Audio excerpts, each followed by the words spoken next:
All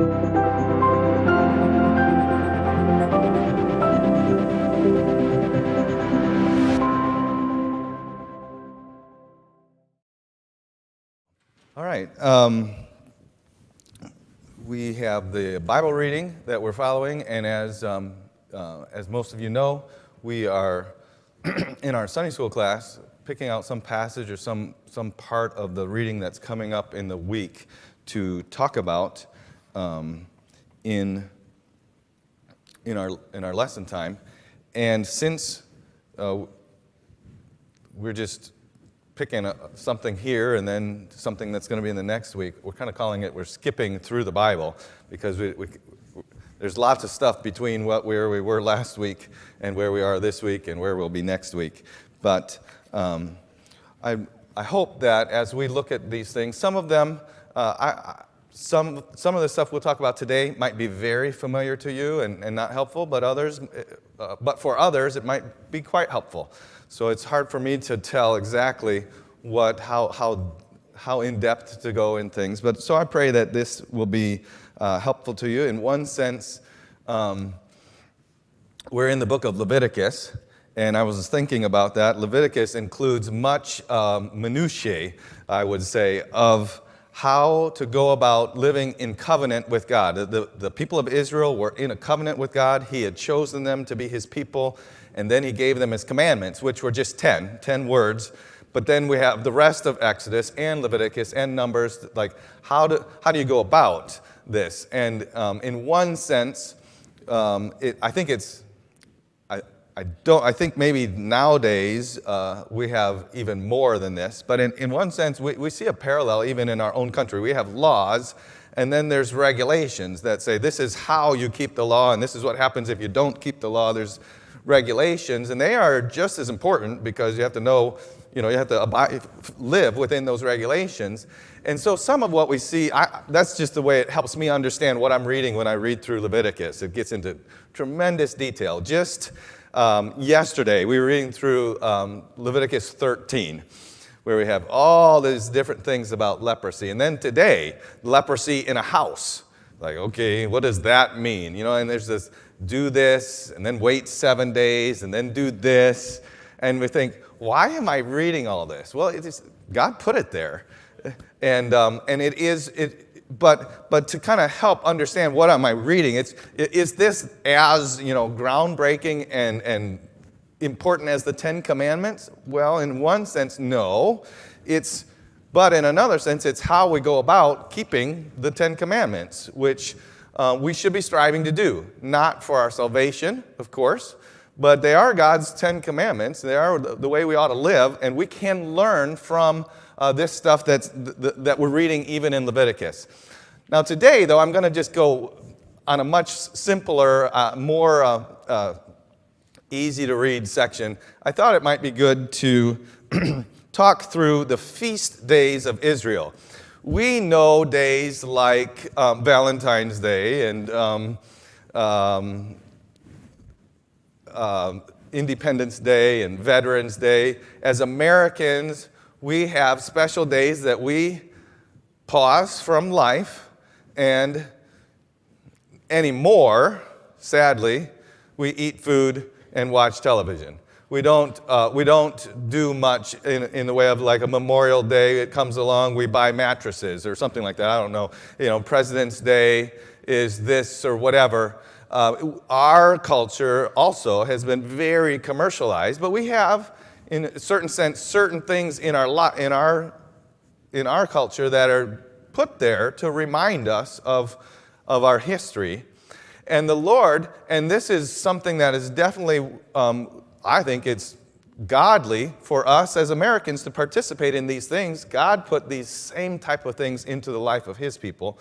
And we see them in the book of Leviticus chapter 23. They're kind of summarized in chapter 23. And so we'll start there, and then if I have time, and I hope that I do, we'll look at the one national holiday that was a somber day, a day of affliction, as opposed to a feast or a festival day. So Leviticus chapter 23 says, "And the Lord spoke unto Moses, saying, Speak unto the children of Israel, and say unto them, Concerning the feast of the Lord, which ye shall proclaim to be holy convocations, even these are my feasts." Now it's interesting, this was pointed out to me several years ago. We think of these annual feasts, but God, when he proclaimed, said, "Well, these are my feasts," he goes right into here, just the Sabbath day. He says, 6 days shall work be done, but the seventh is the Sabbath of rest, a holy convocation. Ye shall do no work therein. It is the Sabbath of the Lord in all your dwellings. So that weekly observance was a festival. It was a feast day. Not as big, not as long as the national ones, but it was kind of the foundation of what we're going to read, because we'll see this, and I'll point it out as we go along. But that weekly rest, that weekly remembrance, that weekly pause of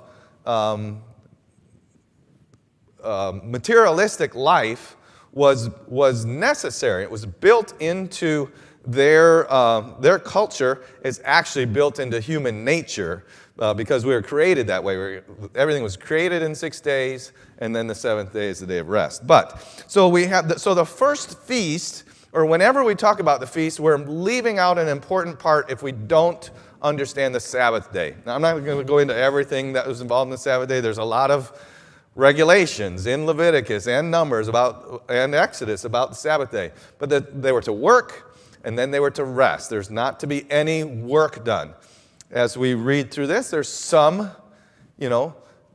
some physical activity that takes place. I mean, if you're going to butcher an animal in sacrifice, that's physical activity.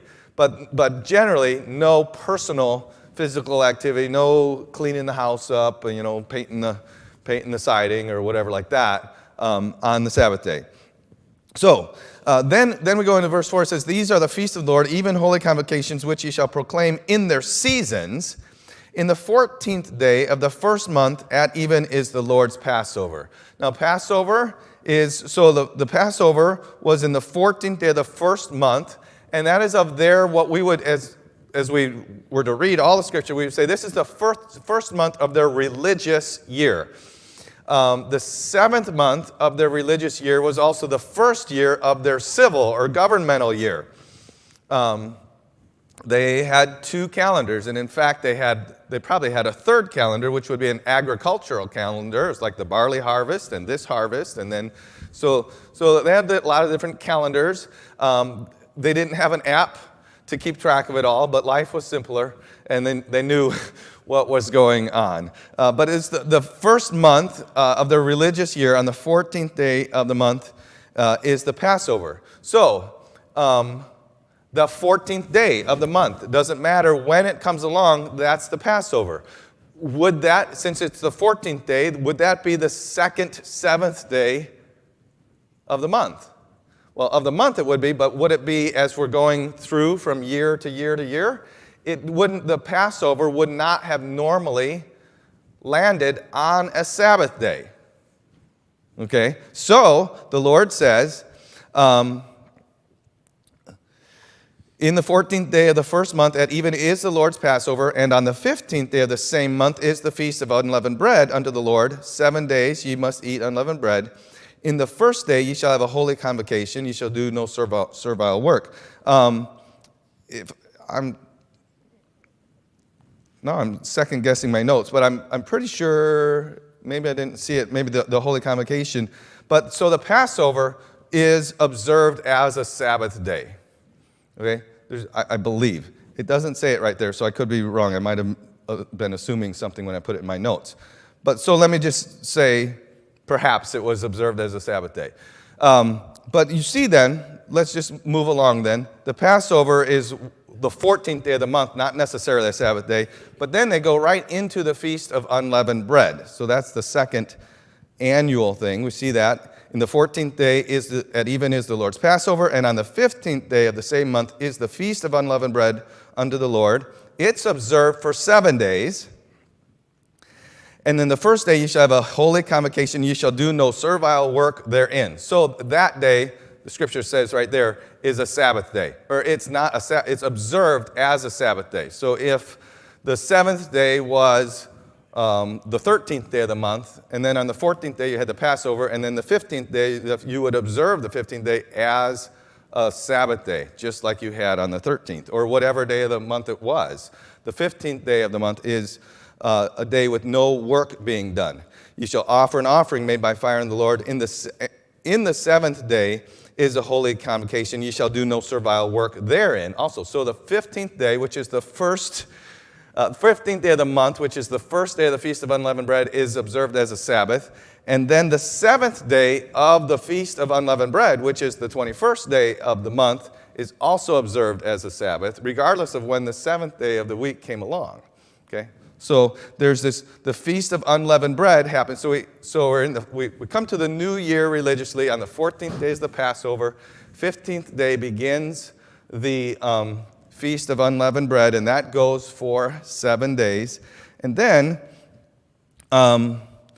verse 9 says, And the Lord spoke to Moses, saying, Speak unto the children of Israel, and say unto them, When you come into the land which I give unto you, and shall reap the harvest thereof, then ye shall bring a sheaf of the firstfruits of your harvest unto the priest, and he shall wave the sheaf before the Lord to be accepted for you.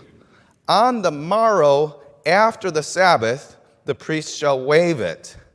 And ye shall offer that day, when ye wave the sheaf, a he-lamb without blemish. So he goes into what other observances happen there. So this is considered the Feast of First Fruits.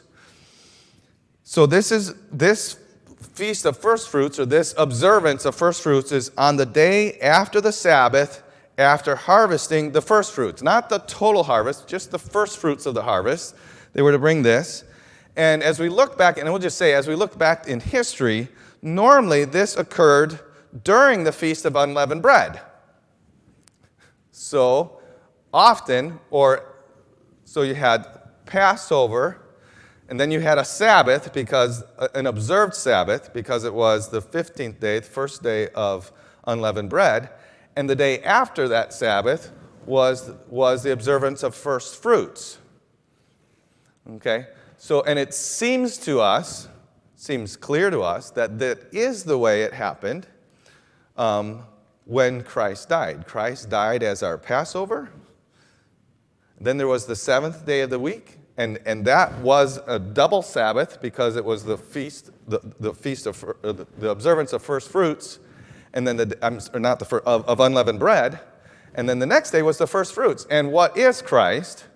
Christ is the first fruits of them that rose from the dead. So it seems clear that at least in the year that Christ died, we had the Passover, unleavened bread, first fruits, and then of course they continued to observe unleavened bread for 5 more days or whatever. But anyway, so we have that's the Feast of First Fruits. Leviticus doesn't say exactly where it lands, but it does seem to happen that way. And if you notice, at other times when you study this, we see that there was the high priest could insert a 13th month of the year because their months were only 30 days or something like that, and they had to watch the seasons and all that. When the barley harvest kind of got out of whack with their months, then they would insert another month. Well, nowadays, ever wonder why Easter is at a different time of the year all the time? Some of that is related to this idea is that they want the Passover to coincide with the first fruits, with the first harvest. And so this is where we're just taking some history and culture and looking at what happened, at least. The Bible doesn't seem to indicate that it must be this way, but that's the way it came together. Passover, one day, unleavened bread, soon after that, first fruits, all at the same time of the year.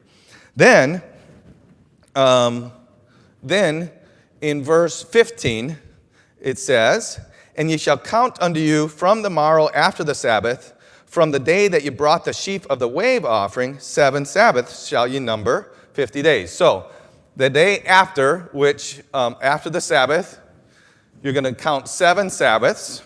So that's going to be 49 days. Then the day after that will be the 50th day. So many times people call this feast the Feast of Weeks. It's the feast 7 weeks after the last feast. It's very simple, nothing real complicated there. It's just 7 weeks later. We always count 7 weeks, so it's the Feast of Weeks. Some people call it another thing.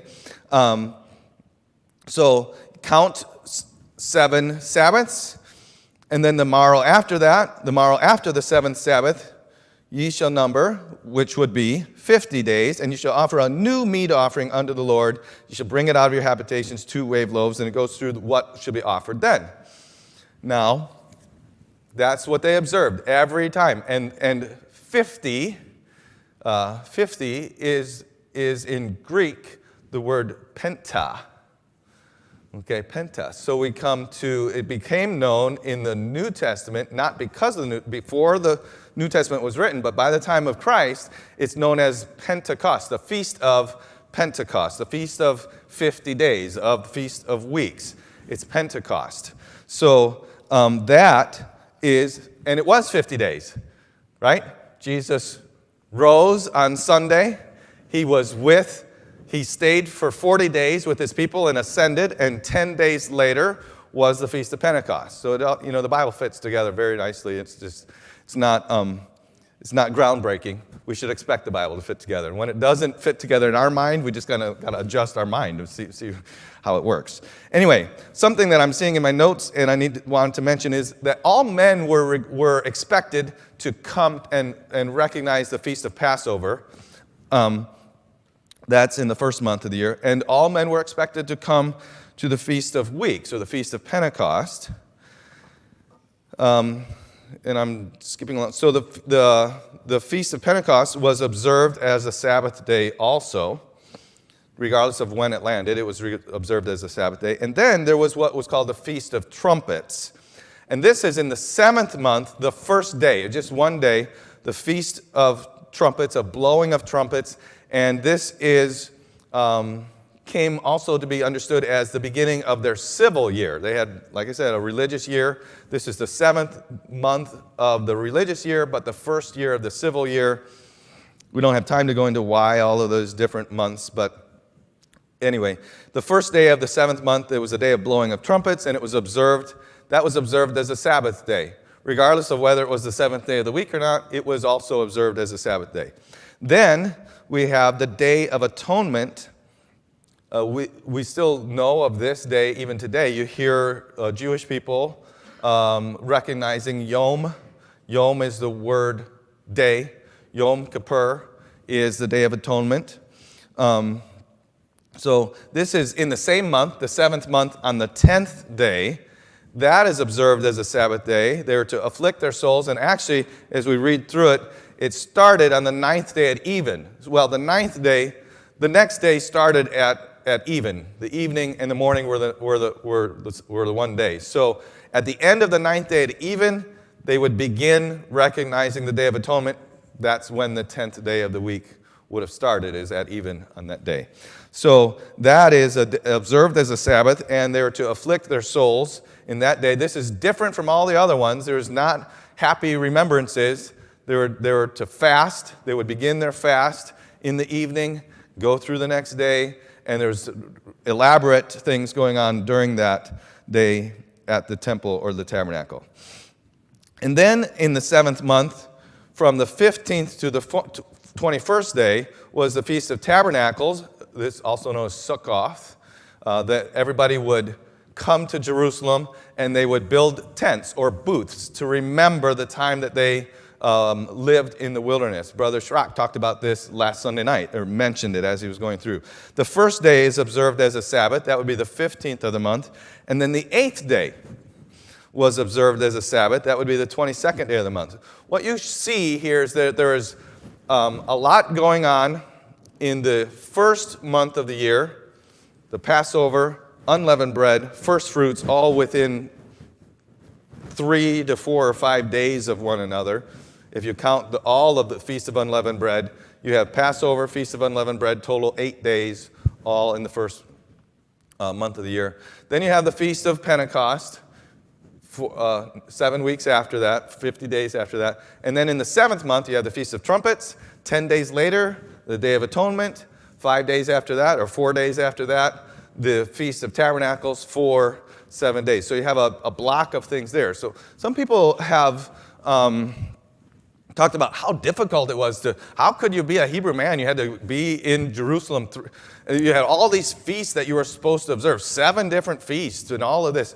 Well, 3 of them are right there within 4 days of one another, and another 3 of them are within 2 weeks of one another. If you're going to travel all the way to Jerusalem, might as well come down to celebrate the first of the New Year's Day, hang around there's actually a process that goes in, well, the process is with Passover, but there's getting ready for the Day of Atonement. There's all of that, which they didn't necessarily have to be there for the Day of Atonement. They had to be there for Tabernacles. But I guess all I'm saying is, in one sense, yes, you need to be here. In another sense, it's not that hard to do. And the Lord promised them, I think we read this already, He promised them that He would protect their fields and their homes when they were in Jerusalem observing His things. They never had to worry, as long as they were in faithful covenant or relationship with God, they didn't have to worry about being invaded by people if they were serving the Lord in Jerusalem. That we should have read that. I remember reading it recently. Can't remember if I was studying outside of our area, but I'm pretty sure we read that. Anyway, or we will read it in the coming week. Either way, I don't have time, but I'm going to mention the Day of Atonement very quickly. The Day of Atonement. On the Day of Atonement, which you'll read about in detail tomorrow, Leviticus 16. There was a command. God gave this command after the death of Nadab and Abihu, and because He says that, we get the impression that Nadab and Abihu were more than just offering strange fire. It seems like they did offer strange fire, but they also decided they were going to offer that strange fire all the way in the Holy of Holies. They just decided they're just going to see what it's like in there or something. Well, we don't know what they were thinking, but and some commentators, some people that have studied think they were also drunk, which might be why they had that stupid idea to go all the way in there. But so God gives instructions to the high priest about not drinking, not being a part of, especially the high priest's lifestyle, and in another place, and how often they could just come right into the Holy of Holies. We talked about the tabernacle 2 weeks ago. You have the courtyard. You have the tent with a holy place, with the table of showbread, the candlestick, and the altar of incense, and a thick veil. And through the veil, the mercy seat sitting on top of the Ark of the Covenant, the place of God's glorious presence. So Leviticus 16 tells us a lot of details about how Aaron was to enter, how he's to present the offerings. He was not to be all dressed up as a mediator for the people. He was dressed up in the plain garments of a normal priest. He had to do this offering himself. There's 2 goats. He has an offering for himself because he couldn't go in there, and then he made an atonement or an offering for the people, which is represented in 2 goats. 1 goat is for the Lord. Another goat goes into the wilderness. The goat for the Lord is killed, and its blood is brought into the Holy of Holies. The goat that is not killed has confessed over it in a ritual manner the sins of the people. And then a fit man, somebody that's there, will take that goat out in the wilderness and send him off so he's not to be seen. There's so much being pictured here of how God deals with us and deals with our sin, and especially of Jesus Christ. If you just want to have the goosebumps all over, read Leviticus 16 and then read Hebrews chapter 9 and 9 verses 1 through 14. And we have all this stuff going on where Christ, the tabernacle and the sacrificial system, like we mentioned last week, this offering, this piece of furniture, this piece of furniture, all this stuff beautifully pictures the relationship that we have with God, but only partially. All of these things can only do a little bit, but Jesus Christ fits all of those things in His own person, and it should give us a wonderful reminder of what Christ has done in our lives. The Day of Atonement was the more complete expression of atonement. It was than the daily things. It was a fuller acknowledgement of the sinfulness and weakness of man. Even Aaron, who is the high priest, he had to have his sins covered. It reminded him that the atonement could only be actually effected before the throne of God himself. You had to go into the Holy of Holies to accomplish this. It pictured how sins were not only forgiven, but were carried away. And the Day of Atonement kind of was a gathering of a lot of different rites and ceremonies into one observance. And they, in a very good way, but yet incomplete, show us how that God was going to send his Son to do all of that work and then to rise again for our justification. So I think that's all. I'm way over time, so I need to stop. But let's just remember these things. Let's be encouraged by what God has showed us in the Day of Atonement and remember the things that God did for Israel. But I think it's good for us to remember what God has done for us in our country through these feasts and observances that he's allowed us to have.